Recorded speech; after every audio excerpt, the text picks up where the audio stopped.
Boa noite a todos, boa noite aos internautas. Seja bem-vindo a essa casa, que sempre nos acolhe com muito carinho. Eu, em particular, essa casa me acolheu, me deu oportunidade de trabalho e não é diferente com ninguém. Todos aqueles que queiram estudar e trabalhar, este aqui é o lugar. Pode procurar a coordenação aí que todos aqui conseguem trabalhar, são muito bem aceitos. Bem, o capítulo de hoje. Boa noite, Kelly. Capítulo de hoje, capítulo 18. Muitos chamados e poucos os escolhidos. É prática da casa a leitura. A Kelly estava comentando comigo aqui que hoje é uma leitura um pouco mais extensa e fica um pouco mais cansativo. Mas a gente precisa ler. Eu peço a compreensão de todos. E na medida do possível a gente vai tentando explicar e no final da leitura a gente fala da leitura num todo, no geral. Tá certo? Tá bom sim, Kelly? Ok. Parábola do festim de núpcias. Nós vamos ler o item 1 e 2. Item 1. Jesus, falando ainda por parábolas, lhe disse: o reino dos céus é semelhante a um rei que, querendo realizar as núpcias de seu filho, enviou seus servidores para chamar às núpcias aqueles que foram convidados. Mas eles se recusaram a vir. Ele enviou ainda outros servidores com ordem de dizer de sua parte aos convidados: eu preparei meu jantar, fiz matar meus bois e tudo o que havia feito cevar. Tudo está preparado. Vinde às núpcias. Mas eles não se preocuparam e se foram, um à sua casa de campo e outro ao seu negócio. Os outros se apoderaram de seus servidores e os mataram após lhes ter feito vários ultrajes. O rei, tendo sabido disso, se encheu de cólera e, tendo enviado seus exércitos, exterminou estes homicidas e queimou a sua cidade.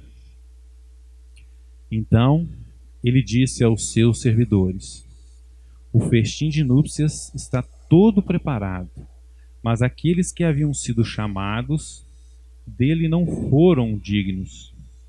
Ide, pois, nas encruzilhadas e chamai para as núpcias todos aqueles que encontrardes. Seus servidores, indo então pelas ruas, reuniram todos aqueles que encontraram, bons e maus. E a sala de núpcias ficou cheia de pessoas que se sentaram à mesa. O rei entrou em seguida para ver aqueles que estavam à mesa. E tendo notado um homem que não estava com a roupa nupcial, lhe disse: meu amigo, como entraste aqui sem ter a roupa nupcial? E esse homem permaneceu mudo. Então o rei disse aos seus servos: atai-lhe as mãos e os pés e lançai-o nas trevas exteriores. Aí haverá pranto e ranger de dentes, porque há muitos chamados e poucos escolhidos.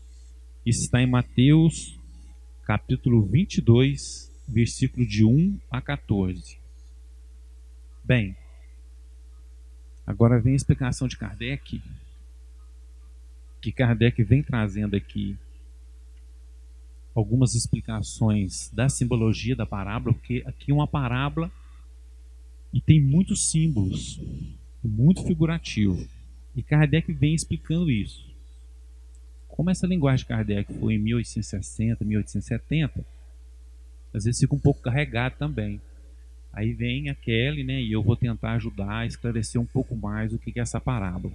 Vamos ler aqui então a explicação de Kardec sobre essa parábola. Você quer ler? Posso continuar? Kardec diz então: o incrédulo sorri a essa parábola que parece de uma puerilidade ingênua, porque não compreende que se possa criar tanta dificuldade para assistir a uma festa, e ainda dá menos que os convidados, entenda-se a resistência até ao massacre dos enviados do Senhor da casa. Então Kardec vem dizendo o seguinte, que de pronto a pessoa que escuta essa parábola, ela começa a rir. A gente tem tanta dificuldade para ir numa festa, eu não consigo entender. Todo mundo gosta de festa, por que essas pessoas não querem ir? E ainda pega quem os convida e massacra e mata. Então Kardec vem dizendo que, de princípio, as pessoas já começam a criticar a parábola, porque não entendem a questão figurativa.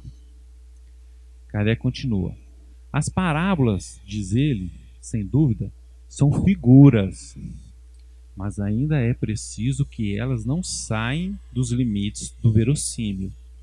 Então, por mais que sejam figuras, existe um verossímil, existe uma lógica nelas. Pode-se dizer o mesmo de todas as alegorias, as fábulas mais engenhosas, se não são despojadas de seu envoltório para procurar o sentido oculto. Então, o mesmo também são com todas as histórias.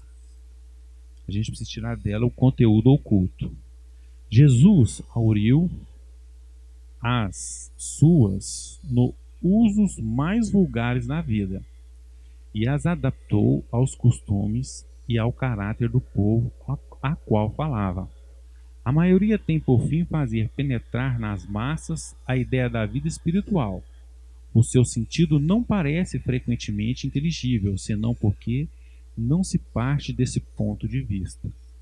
Kardec diz aqui que o Cristo utilizava dos afazeres, dos cotidianos, das coisas mais rotineiras e aplicava aí uma história, mas com um conteúdo espiritual.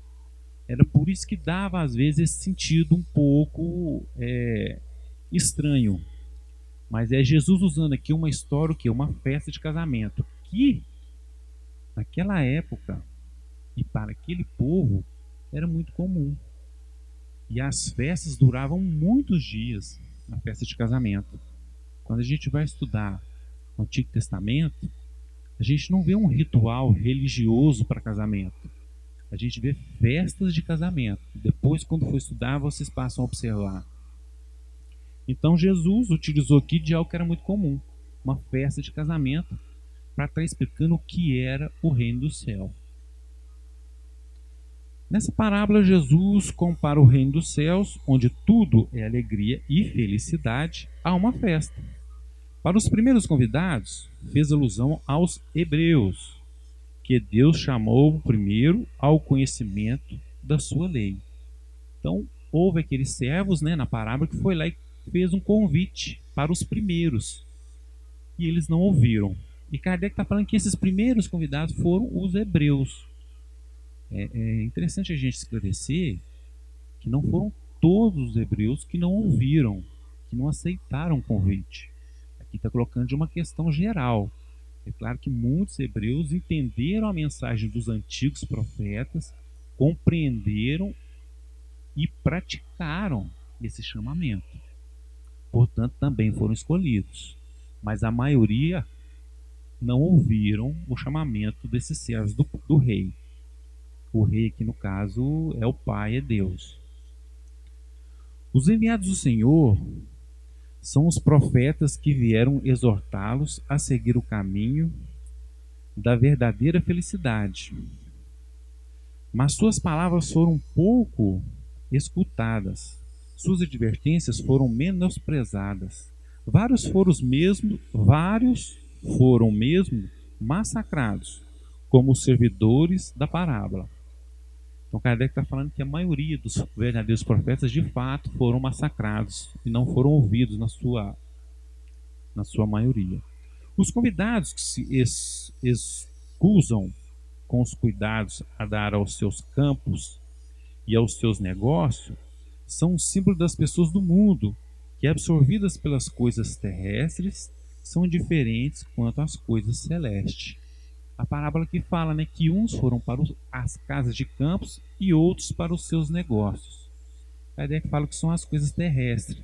E realmente é aquilo que as pessoas mais dedicam.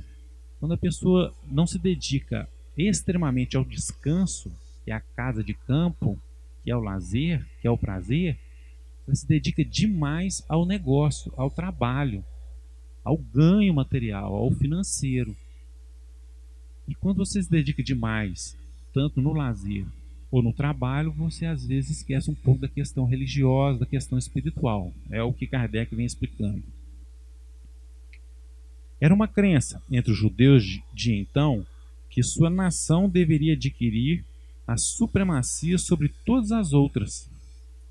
Deus não havia, com efeito, prometido a Abraão que sua posteridade cobriria toda a terra? Mas, sempre tomando a forma pelo fundo, eles acreditavam numa dominação efetiva e material. Antes da vinda do Cristo, à exceção dos hebreus, todos os povos eram idólatras e politeístas. Se alguns homens superiores ao vulgo conceberam a ideia da unidade divina, essa ideia ficou no estado de sistema pessoal, mas em nenhuma parte foi aceita como verdade fundamental, a não ser por alguns iniciados que escondiam os seus conhecimentos sob um véu misterioso, impenetrável às massas. Está falando que a maioria das religiões daquela época eram politeístas, menos os hebreus, mas existiam algumas exceções. Aqui ele fala que era coisa assim pessoal. Os hebreus foram os primeiros que praticaram publicamente o monoteísmo. Foi a eles que Deus transmitiu a sua lei, primeiro por Moisés, depois por Jesus. Foi desse pequeno foco que partiu a luz que deveria se derramar sobre o mundo inteiro, triunfar do paganismo e dar a Abraão uma posteridade espiritual, tão numerosa quanto as estrelas do firmamento. Então aqui ele está explicando que essa dominação em que os hebreus aguardavam não era uma dominação material, era uma dominação espiritual. Portanto, esse chamado e esse escolhidos não eram os escolhidos da raça, não eram os escolhidos políticos, não eram apenas os escolhidos filhos de Abraão, daquela terra de Israel. Eram os escolhidos espirituais, que ouviam os profetas, compreendiam o ensinamento e colocavam em prática. Então, Kardec traz essa explicação. E assim foi. Aqui ele vem dizendo que esse ensinamento do Cristo e dos profetas se esparramaram por toda a nação. E esse conhecimento e esse chamamento, ele é feito para todas as pessoas do mundo. Todas as pessoas do mundo. Não é apenas para os hebreus, para aquela raça lá de Israel. Mas os judeus, repelindo a idolatria, haviam negligenciado a lei moral para se apegarem à prática mais fácil das formas exteriores. Então, não preocuparam em praticar a questão espiritual, ficou apenas no aspecto da prática exterior, que eram as tradições.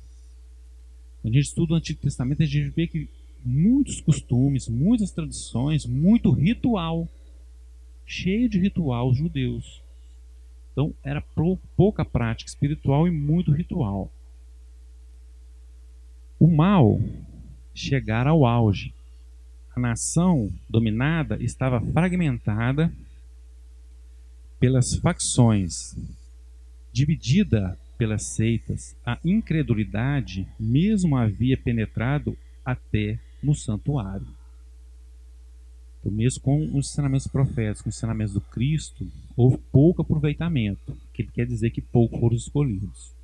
Foi então que apareceu Jesus enviando para lembrá-los quanto à observância da lei e abrir-lhe os horizontes novos da vida futura, convidando os primeiros para o grande banquete da fé universal. Repeliram a palavra do celeste Messias e o fizeram parecer. Parecer aqui é morrer, né? Sofrer. Foi assim que perderam o fruto que teriam recolhido de sua iniciativa. Ele fala então que os primeiros servos da parábola não foram ouvidos e que os outros servos enviados foram maltratados e mortos. No caso aqui, ele fala que Cristo é um desses. Seria injusto, todavia, acusar o povo inteiro desse estado de coisas. Essa responsabilidade cabe principalmente aos fariseus e aos saduceus que perderam a nação pelo orgulho e pelo fanatismo de uns, pela incredulidade de outros. São eles, sobretudo, que Jesus compara aos convidados que recusam comparecer ao repasto de núpcias. Depois acrescenta: o Senhor, vendo isso, fez convidar todos os que se encontravam nas encruzilhadas, bons e maus.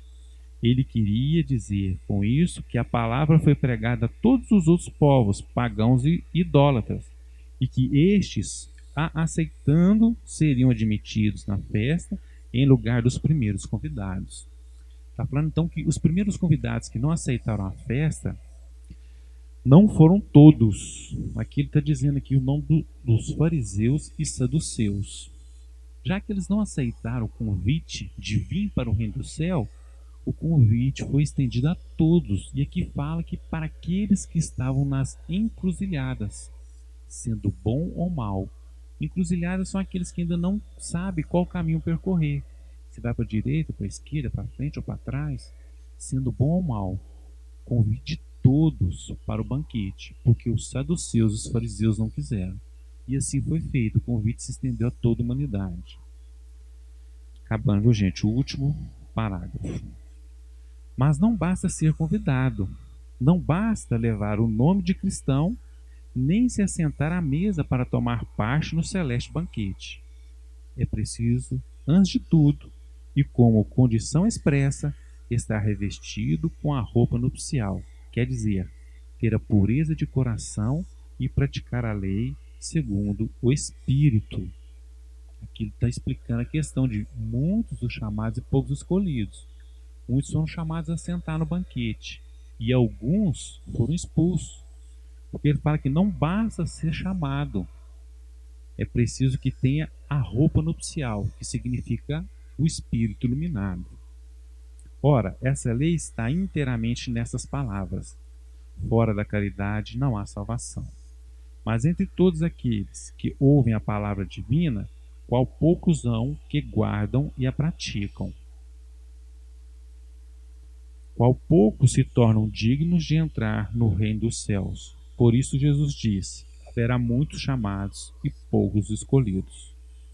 Aqui Kardec traz o seguinte, que tudo se resume na roupa nupcial, na frase fora da caridade não há salvação, porque quem é caridoso de fato vai estar atendendo o chamado, vai estar se preparando e vai estar se iluminando, vestindo a roupa nupcial.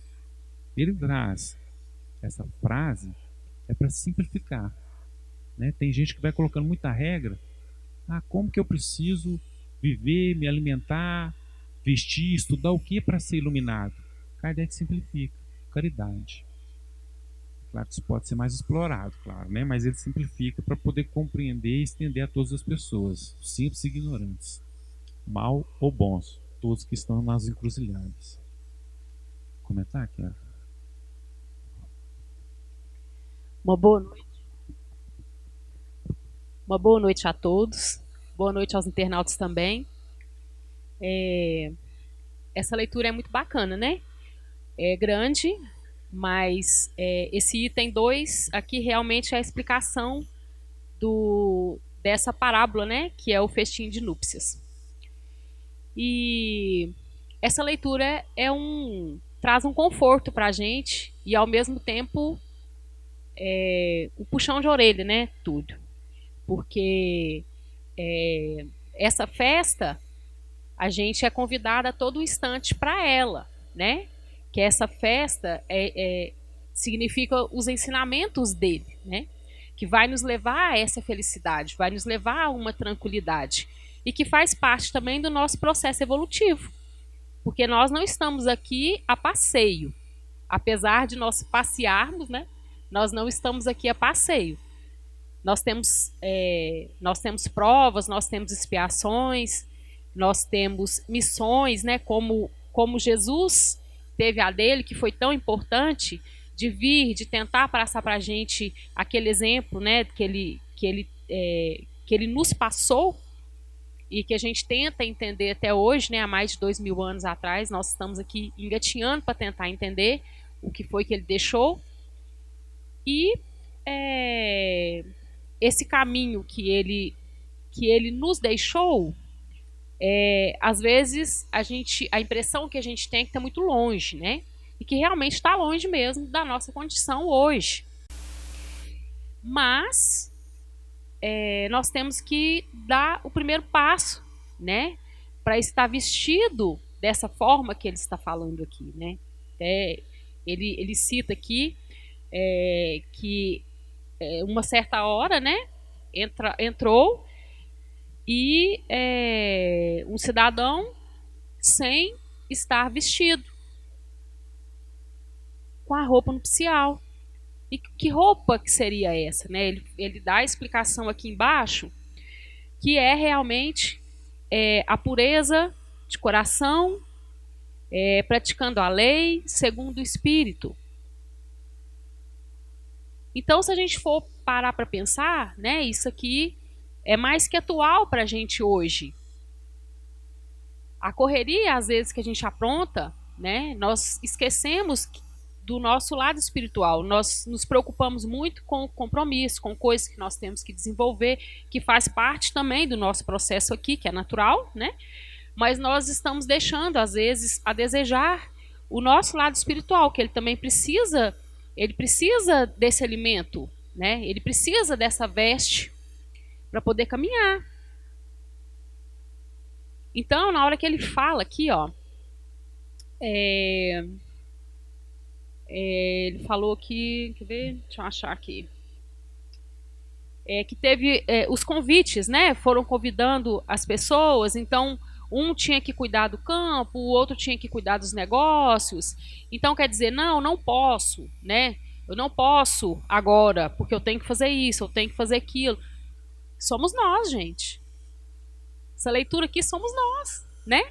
Quantas vezes nós somos chamados a fazer alguma coisa, nós temos oportunidade, às vezes, de ajudar, né, e que faz parte do nosso processo, e às vezes a gente está barrando. Não, pera lá, agora eu não posso, né? Eu tenho que fazer isso primeiro, ou eu tenho que estar assim primeiro, e a gente vai deixando, a gente vai vivendo e vai deixando essas coisas, vai empurrando para frente. Mas quanto mais a gente faz isso, mais a gente vai atrasando esse processo nosso, né? Quanto mais a gente vai deixando de lado, porque nós sabemos que o que é pra gente não vem por acaso. O que é pra gente, a gente tem que resolver e nós somos capazes de fazer isso, né? Tudo que chega pra gente, às vezes a gente olha e fala assim, nossa, mas isso tá muito difícil. Isso aqui tá muito complicado. Mas se não fosse pra gente, seria pra outra pessoa, né? E se chegou pra gente é porque a gente tem capacidade de desenvolver, de resolver aquilo. Então, até quando a gente vai ficar esperando, né? Nós estamos esperando o quê? Pra gente saber o que a gente quer, pra gente desenvolver o que a gente tem que desenvolver aqui, né? Pra gente prestar atenção, às vezes, no que chega pra gente, ao invés da gente ficar se perguntando por quê, que às vezes a gente fala muito isso, né? Por que comigo? A gente pergunta muito isso, né? Por que comigo? Numa sensação de, às vezes, de não aceitação, né? Mas se eu começar a perguntar o que isso está querendo me dizer, né?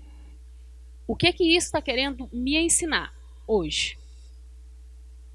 Por que está chegando isso para mim? E essas oportunidades que ele fala aqui, né, gente, é o nosso livre-arbítrio, né? o que a gente aceita hoje e o que não. O que a gente consegue filtrar para as nossas vidas hoje. Que às vezes a gente confunde muito, né? O que eu estou fazendo aqui? A gente tem esse tipo de pergunta também. O que nós estamos fazendo aqui? O que eu estou fazendo aqui? Qual que é o meu processo, às vezes, aqui, né? E quando ele fala aqui, ó, tanta coisa que ele nos esclarece, né, gente? A questão do monoteísmo, a questão do politeísmo, né? Foi todo o processo que a gente passou, né? De adorar mais de um Deus, tem toda essa parte, a gente aprende até na escola isso, né? Dessa parte aí dos deuses. E hoje é mais fácil da gente entender as coisas. Porque hoje, se eu quiser entender, eu posso pegar um livro aqui, estudar, né? E eu consigo entender isso daqui. Antigamente era muito mais difícil, né? Principalmente falar-se de espiritismo, né? Muito difícil. Então, hoje, graças a Deus, a gente pode falar, a gente pode discutir, a gente pode fazer perguntas, né? Inclusive, tem o nosso livro aí, que é o Livro dos Espíritos, que tem mais de 1000 perguntas, que é realmente para esclarecer isso para a gente, né? Então, hoje é fácil, gente. Se a gente não aprende, é porque realmente a gente não está querendo, né? Estamos aqui igualzinho os hebreus aqui, ele fala que foram um pouco mais adiantados, né? Eles já foram para esse processo aqui do monoteísmo um pouco mais rápido, né? Os primeiros escolhidos, isso.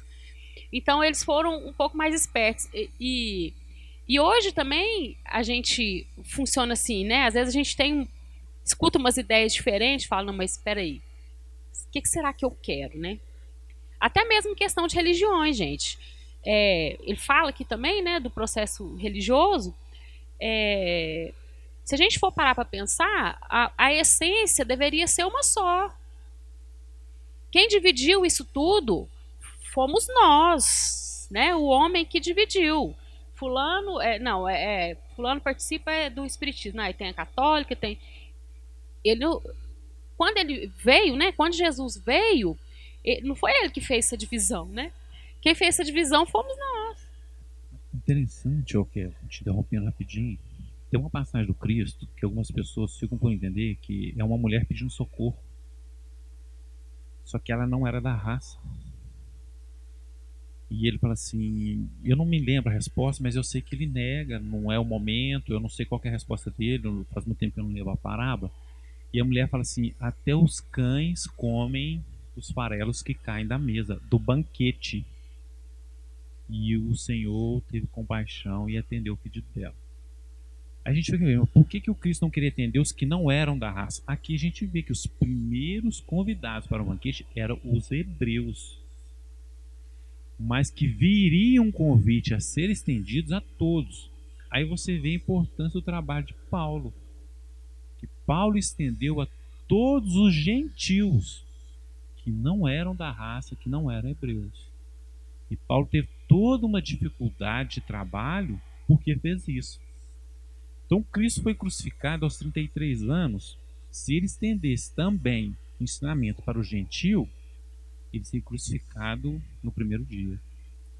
Então Cristo ele respeitava essa questão política, ele respeitava essa questão cultural, e ele sabia que já era difícil o seu trabalho, e se ele estendesse para os de fora, que não eram os hebreus, seria mais difícil ainda. Não seria possível ele cumprir o seu trabalho. Mas ele envia Paulo para fazer isso. Então a gente percebe que o primeiro convite é aos hebreus, porque o povo escolhido, o povo de Deus. Mas vocês não querem? O banquete é estendido para quem quer. Ah, mas o banquete é estendido para todo mundo? Mas não é todo mundo que vai ficar, não. Só os escolhidos. Te cortei, viu, Cléo? Desculpa. É interessante todas as passagens de Jesus, né, que está escrito no Evangelho, que a gente estuda até hoje, vem essa questão da não imposição, né? Ele não impõe, ele não impôs o Evangelho dele para ninguém. Diferente da gente, às vezes, né? Que às vezes a gente quer impor as coisas às pessoas, aquilo que a gente acredita, o outro tem que acreditar também. Mas em todas as passagens dele, fica muito claro que quem seguiu foi quem quis. E nessa leitura, né, vem falando desses convites, e o convite realmente ele é estendido a todos, né? Todos nós que quisermos vestir essa roupa, né? Para esse festim de núpcia, a gente pode e a gente tem o direito disso. E somos convidados para isso. Basta a gente aceitar ou não esse convite. O livre-arbítrio é nosso. E ele, na primeira passagem aqui, que é realmente a parábola em si, né? Ele fala dessa questão da gente tentar entender o que está por trás disso tudo, porque às vezes até, se a gente for olhar as parábolas ao pé da letra, a gente vai entender errado. Nós vamos entender errado. Porque, na verdade, se a gente para, né, essa passagem aqui, dessa parábola, a gente pensa assim, não, mas então Deus não parece que não é tão bom assim, né? Porque ele também vinga, né? Se você não quis participar, ó, então chispa fora daqui, né? A impressão que dá é essa. Mas não é isso. Porque Deus ele é bondoso. Ele não vinga da gente. A gente não tem castigo igual a gente pensa, não, eu estou sendo castigado porque eu fiz isso, isso e isso, né? Não é dessa forma. É simplesmente a lei da ação e reação agindo sobre a gente. E a gente fala muito isso aqui na doutrina espírita, que é a parte, assim, muito verdadeira. E que eu falo para vocês, não é só em questão dessa lei estar dentro da doutrina espírita, não. Não é isso. Ela existe. Até na natureza. Então, nós temos o nosso livre-arbítrio para escolher o que a gente quiser. O que a gente quiser. Você falar assim, eu não quero vestir essa roupa, para ir nesse festim de núpcias, eu não vou vestir, não quero. Então, você não vai vestir. Mas e daí? E o depois? Né? Você não vai participar, mas você vai ter a responsabilidade depois de agir sobre aquilo que você escolheu. Na hora de plantar, você escolhe o que plantar. Mas na hora de colher, não. Na hora de colher é diferente. Você vai colher aquilo realmente que você plantou. Então, se nós, às vezes, vivemos hoje, né? Às vezes a gente pensa, não, mas tá ruim, tá? Não, tá difícil, tá ruim, tá complicado. Eu falo, mas espera aí. Será que eu não estou desviando desse caminho? O que ele veio ensinar para a gente? Né? Qual caminho que é esse? Será que eu não preciso dar pelo menos o primeiro passo? E não ficar pensando, às vezes, que está muito longe, que está muito difícil, que eu não consigo? Porque a própria leitura aqui veio provar para a gente que todos nós podemos. Se quisermos. Se nós quisermos, todos nós podemos. Você me fez lembrar essa questão aí que na parábola tem dois aspectos que fala assim, ó, e exterminou esses homicídios e queimou sua cidade. Depois ele fala, pega esse que não está com a roupa, amarra os pés e as mãos e lança às trevas exteriores. Isso é importante a gente explicar, porque é o seguinte, não que Deus seja vingativo de forma alguma, que é uma questão figurativa. O Cristo está tentando impressionar, tentando convencer, ou eu quero convencer, que se você não optar por uma festa, por uma alegria, vai ter sofrimento. São dois aspectos, não é só a festa, não. Você está deixando de festejar, de ser feliz, e a outra consequência será as trevas. E que trevas são essas? O tempo é nosso, a gente vai escolher como quer. É casa de campo? São negócios? O tempo é nosso. E a vida vai nos dar aquilo que é próprio de cada um. Então eu vou receber luz ou trevas. de acordo com as minhas escolhas. Então, quando fala que vai ser queimado, que vai ser lançado às trevas, somos nós que escolhemos. Somos nós que escolhemos, como aquele diz. É o livre-arbítrio. Um exemplo clássico é Judas. Judas foi chamado pelo Cristo em pessoa. No entanto, ele não foi escolhido. Ele não quis ser escolhido, ele escolheu as trevas. E suicidou. E passou por momentos de grande angústia. E a gente sabe através da psicografia de Chico que foi resgatado e que hoje é um grande espírito de luz. Humberto Campos entrevista ele, existe essa psicografia. Já é um grande espírito de luz. Mas naquele momento ele fez a escolha errada. É importante colocar assim. E outra coisa, você estava falando que Deus não é vingativo. Quando traz essas parábolas, que fala que vai ser lançado no inferno se não escolher a festa, a última coisa que Deus quer é maltratar, é vingar e punir. O exemplo está em Jonas. Jonas é o último livro da Bíblia, mas Humberto Campos traz uma explicação de Jonas nesse livro do Chico, Contos dessa e de outra vida, no capítulo 33, chama Notícias de Jonas. Jonas era um profeta que Deus procurou. Vou resumir aqui porque só falta 4 minutos. Então, assim, Jonas, Nínive, se eu não me engano, a cidade chamava Nínive. Aquela cidade vive no pecado e ela precisa modificar, porque senão vão todos morrer. Vai lá, Jonas, e profetiza. Fala para eles modificar, para eles se arrependerem e buscar uma nova forma de vida. Jonas detestava aquela cidade. Eram todos criminosos, pecadores. Ele falou assim, eu quero mais é que eles morram. E não foi lá profetizar. E fugiu da cidade. E ele num barco fugindo da cidade começou a ter uma grande tempestade. Ele falou assim, essa tempestade é por minha culpa, porque eu estou fugindo da ordem de Deus. Eu não estou obedecendo à vontade de Deus. Os homens do barco viram que a tempestade estava muito forte, pegou Jonas, se não é por sua culpa, lançou ele no mar. A tempestade acabou. E Jonas entra em desespero. Falou assim, se o Senhor me salvar, eu vou lá na cidade, em Nínive, e vou profetizar. Eu prometo, me salva do mar aqui, eu não quero morrer. E Deus conduziu ele até a praia. No Antigo Testamento fala que ele ficou na boca de um peixe, de uma baleia, durante 3 dias. E ele vai lá e prega para essa cidade. E essa cidade se converte. E ela salva. O mais interessante é agora. Jonas vai para a casa dele e ele fica revoltado de Deus ter salvado essas pessoas. Na cabeça dele, essas pessoas não mereciam. E ele, muito triste, Deus vai lá e planta para ele um pé de abóbora.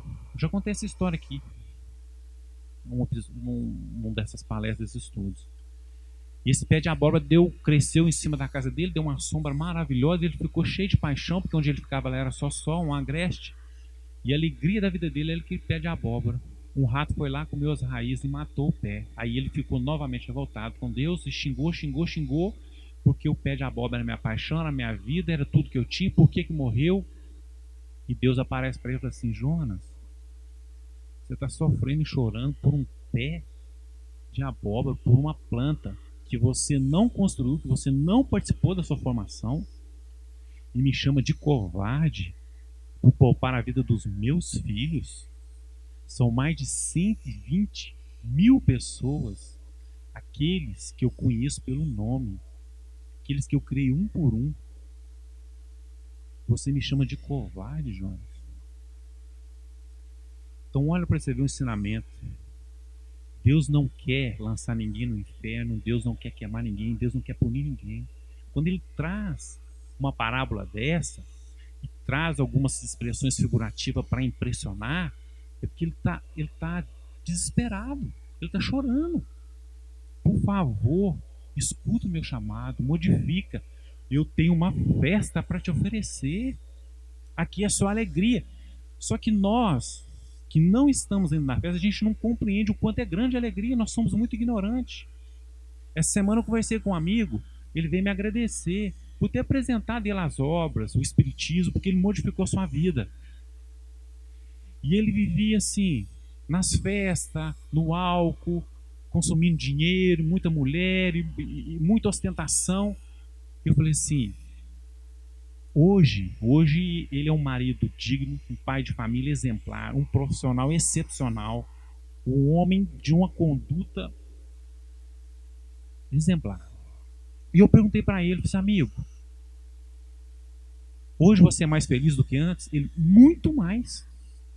Eu estou super realizado com a minha esposa, com meus filhos, com tudo, com a minha mãe, com meu pai, com a minha profissão. Falei assim, e antigamente, se eu tentasse te convencer que você estava perdendo uma festa, você acreditaria? Ele, de jeito nenhum. De forma alguma. Então, para quem não vive essa festa, para quem não viu, para quem não sentou no banquete, ele não quer dar ouvido. Ele quer a casa de campo e os negócios. O difícil é isso, é convencer a pessoa que está com Deus, trabalhar com Deus, servir com Deus, dar sua vida para Deus, é uma alegria íntima, uma alegria espiritual que vai te satisfazer por toda a vida. Chamavam os cristãos de mendigos, de lixo, na época do Cristo, porque eles davam tudo, porque eles só preocupavam em ajudar, eles não se preocupavam se quem tem uma casa, uma pedra para erguer sobre a cabeça, mas tinham o coração iluminado e estavam verdadeiramente vestidos da roupa nupcial. E é claro, hoje estão todos no verdadeiro banquete. É essa a nossa mensagem de hoje, e a gente espera que tenhamos atendido pelo menos 10% daquilo que Kardec propôs, do que o Cristo propôs com a palavra. Agradecemos a todos a paciência e um grande abraço, fique com Deus. Obrigado.